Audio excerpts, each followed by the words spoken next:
साथियों, आगे जहां भी आपके आंदोलन की जरूरत पड़े, वैसे तो आप पहले ही बहुत सहयोग कर रहे हो, आपके धन्यवादी हैं, आपके आभारी हैं। आपका इलाका पूरा हर तरह से वहां लंगर की सेवा कर रहा है, दूध लस्सी सभी जगह भेज रहा है और सभी जगह से सेवा कर रहे हैं, आपके अति आभारी हैं। लेकिन ये आंदोलन लंबा चल सकता है। हमने ठंडे मन से इस आंदोलन को की इस तरह से तैयारी करनी है कि अगर हमें फसल के टाइम पे भी लड़ना पड़े हम तो भी लड़ें। इस धर्म युद्ध में साथ ना दे। जो भाई इस धर्म युद्ध में आपके साथ ना खड़े वो समाज का नहीं है। और कल वो भाई चुनाव में खड़ जाए, चाहे मेंबर से लेके एमपी तक का कोई चुनाव हो, उसको वोट नहीं देना, चाहे गधे को डाल देना। इन्होंने इस आंदोलन को दबाने के लिए इन्होंने कहा हम 700 किसान पंचायतें करेंगे। और ये खट्टर साहब तो ज्यादा उतावले हैं। खट्टर साहब ने सबसे पहली रैली रख दी करनाल में किसान पंचायत के नाम से। खट्टर साहब को कहा खट्टर साहब मत रैली करो हरियाणा में। उन्होंने कहा नहीं करूंगा, बंसीलाल जैसी अक्कड़ आ गई। दोबारा फिर मैसेज दिया खट्टर साहब यहाँ रैली मत करो। कह रहा नहीं करूंगा, जरूर करूंगा रैली। हमने कहा आजा फिर मैदान में आजा। आ गया हेलीकॉप्टर, आया हेलीकॉप्टर लेके और वहां के जो युवा थे, जो बुजुर्ग थे, वो हेलीकॉप्टर के नीचे घुस गए कि भी हमारे ऊपर ही उतार दे। और आखिरकार वहां से भागना पड़ा। हमने पीपली में रैली की, हम अपना अधिकार मांग रहे हैं, हम अपनी आवाज बुलंद करना चाहते हैं। लठ मारे गए, सिर पाड़े गए, 30-35 मुकदमे 307 के इरादा कत्ल के अभी तक दर्ज कर दिए हैं। हालांकि हमने किसी को उंगली तक नहीं लगाई। 307 के 30-35 मुकदमे आज दर्ज कर दिए उन्होंने अभी तक। दिल्ली में उनसे जगह मांगी प्रदर्शन करने की, उन्होंने कहा दिल्ली में घुसना नहीं देंगे। अंबाड़े से चले, 5 बैरिकेड रास्ते में उन्होंने लगाए, 5 जगह पे उन्होंने पानी के फुहारे मारे, गैस छोड़ी, हर जगह मुकदमे दर्ज किए। साथियों, दिल्ली हमारे देश की राजधानी है, हम हिंदुस्तानी नागरिक हैं।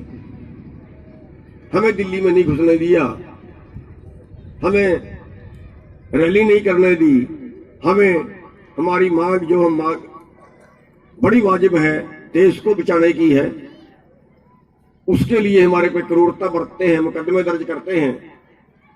साथियों, अगर ये बीजेपी वाले और ये जेजेपी वाले, पुलिस तो हमारी दोषी नहीं है ना, पुलिस वाले तो हमारे भाई है, कानून के बांधे हुए। अफसर भी हमारे दोषी नहीं है, वो भी कानून के बांधे हुए हैं। हमारे खिलाफ कानून किसने बनाए? नेता ने बनाए ना। हमें हमारे खिलाफ ऑर्डर किसने दिए? सरकार ने दिए ना। तो अगर ये बीजेपी वाले और जेजेपी वाले अगर ये आपके गांव में आए, आपके गांव में पंचायत करें, आपके गांव में पंचायत करें, आपका कोई प्रोग्राम करें, इनको गांव में नहीं घुसने देना और इनकी तसल्ली करना। साथियों, जितने भी मुकदमे बने हुए हैं उन सब के केस फ्री में लड़े जाएंगे और उनका अंदर बैठने का खर्चा भी दिया जाएगा। अगर कोई भाई आपके पास कोई ऐसा है जिसका कोई खर्चे के अंदर जरूरत है या जिसको वकील की जरूरत है, वो हम करेंगे और जितना भी हमारे से बढ़ पड़ेगा वो हम सहयोग करेंगे। और साथियों, एक बात का और ख्याल आपको कहना चाहूंगा कि सरकार ने पहले बहुत से हथकंडे अपनाए, आप लोगों ने सबका जवाब दिया, सब काटे। अब उन्होंने आतंक फैलाना शुरू कर दिया और आतंक ये फैलाना शुरू कर दिया कि 1700 नोटिस दिल्ली पुलिस ने हमारे लोगों के पास भेज दिए। किसी की गाड़ी का नंबर ट्रेस करते हैं कि ये गाड़ी भी सड़क पे थी, ये ट्रैक्टर भी सड़क पे था, ये आदमी की फोटो भी सड़क पे है, तो उसको नोटिस आ गया, मुकदमा दर्ज कर दिया, आ जाओ थाने में बुलाया आपको, जाता है वही उठा लेते। साथियों, जिसके पास भी नोटिस आए, हमने थाने में नहीं जाना है, हमने दिल्ली पुलिस के पास नहीं जाना। दिल्ली पुलिस पकड़ने आए, आ जाते हैं ना, कईयों को पकड़ रहे हैं गांव से भी आके। दिल्ली पुलिस पकड़ने आ जाए, अपने अपने गांव में तय कर लीजिए, पंचायत कर लीजिए। पता होगा ना किसके पास नोटिस आएगा, तो पता लग जाता है गांव। दिल्ली पुलिस पकड़ने आए, सारा गांव इकट्ठा हो जाओ, घेर लो, वहीं पे बिठा लो। इज्जत से बिठाने हैं, मारपीट नहीं करनी है तो हमारे ही बेटे कहीं ना कहीं। इज्जत से बिठाने हैं, खिलाना पिलाना है, जिला प्रशासन को बता देना है कि आपकी पुलिस हमारे पास है। ये वादा करो कि आज के बाद आपके गांव में किसी को पकड़ने नहीं आएंगे, तब उनको छोड़। इसलिए आप पक्का मन बना लीजिए, पक्का मन बना लीजिए कि आखिर हमने जीतना ही है।